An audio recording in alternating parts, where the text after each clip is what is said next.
Assalomu alaykum, hurmatli bizni kuzatuvchilar. Biz o'sha mashhur Quvasoydagi Xonariq choyxonasida qilib bergan ishlarimizni bir obzor qilgani keldik va Ulug'bek akamiz Xonariq choyxonasining asoschisi bilan o'zlarini biz haqimizdagi Kaykan Group haqidagi o'z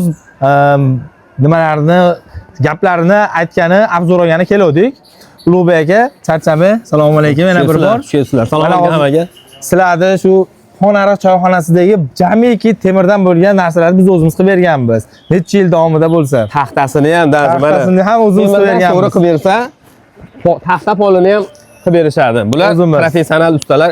Kaykan guruhi bilan 15 yildan beri birga ishlab kelyapmiz, azizlar, hurmatli kuzatuvchilar. Maqtash bas, samimiy, to'g'risini aytaman. Mana bugun ko'rsatamiz buni ham. O'zim uzoqroqda edim. Charxpalak kerak Xonariqqa desam, charxpalakni bir kunda yasab, kraska qilib o'rnatib berishdi. Rahmat. Mana shu naveslar, so'rilar, jamiki mana shu choyxonani mana shu obod bo'lishiga mana shu ukamlar sababchi, mehnatlari bilan, bir o'zining mehrlari bilan xizmat ko'rsatib, xalqimizga zo'r joylarda shinam so'rilar, shinam naveslar, o'rindiqlar, dam olish maskanini yaratib berishyapti. Rahmat sizlarga. Biz ishlarimizdan ko'nglingiz to'lib, xotirjam baraka.